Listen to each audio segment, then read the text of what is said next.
Well, it's a distinct honor and privilege to have been asked to say a few words about Frank, and I'm going to keep it short. I know it's going to be a long period here, but so I have that distinct pleasure of welcoming Frank as our next inductee to Legends Row, Mississauga.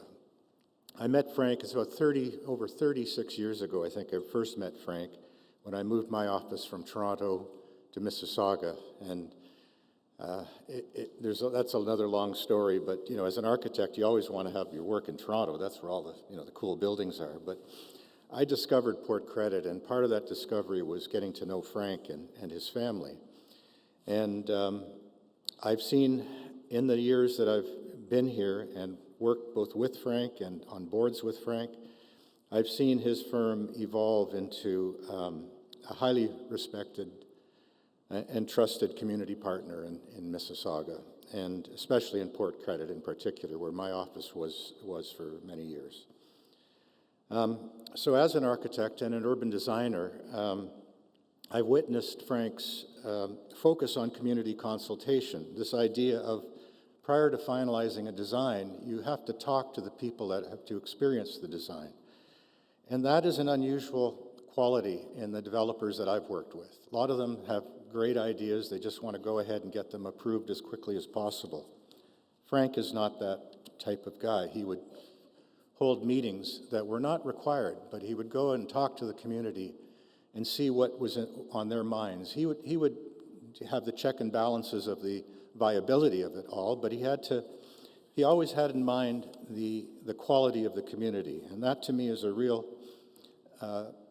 talent that very few developers have, in my experience in architecture. And as kind of further kind of evidence of his community commitment and involvement, Frank sits on two boards that I also sit on. So I've got to know him through our community involvement component. Excuse me, I think I'm allergic to inductions.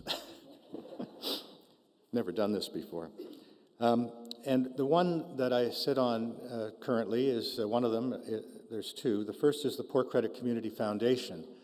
And if you don't know about that, you should check it out. It's based in Port Credit. It's a community foundation that started with a donation from Fram and Slocker Developments of $3 million that was invested as a part of a development commitment.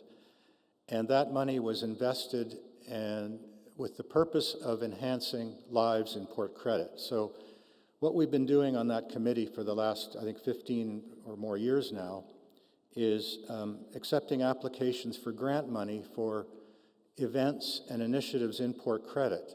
And that includes things like the Southside Shuffle, Busker Fest, arts events, things like that. And that's been a real, we've now invested over $2 million in grants through that first $3 million that we've been working with to enhance the community. And that was, I think, a brainstorm of Frank and Fram and Slocker, the firms that worked together on the financing of that. So that's one element where I've witnessed his generosity and his commitment to community building. The other one is the Heritage Mississauga Board, and I sit on that board with Jake Deere and a number of other people here today, and Frank and myself, and that's a commitment to respect really the heritage of this community. And on that committee, Frank and I sit on the placemaking committee of that group. And placemaking is an idea that Frank and I have been really pushing hard over the years of creating memorable experiences in your city. You see some of that in front of Frank's office, where there's an Indigenous installation there of public art.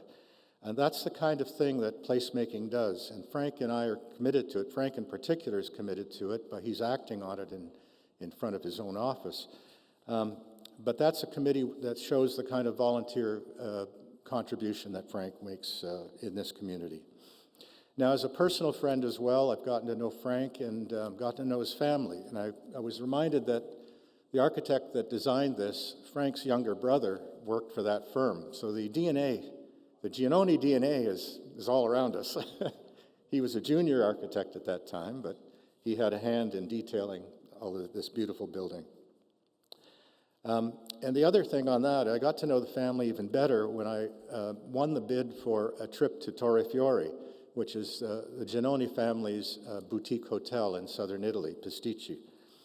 And it was one of the first times that you had offered that trip, Frank, I think, for an auction bid. And my whole family bid on that. We went after it because this is our territory, our home turf, and it was a perfect venue for us to get our family together and see our country of origin. Frank was the host of that. It was the very first one. He treated us like royalty. We got to know your father, your mother, your sisters, everybody in the family we got to know dearly there.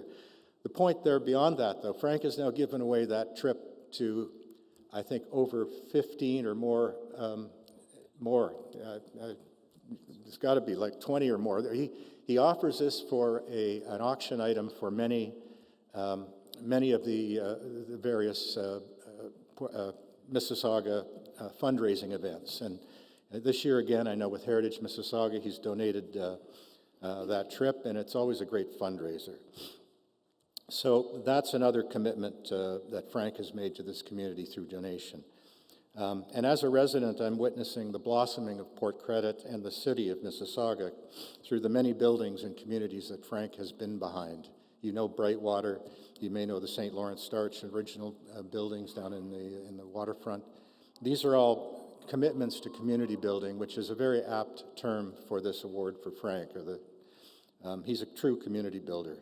So I heartily endorse the induction of Frank in this great pantheon of Mississauga's best.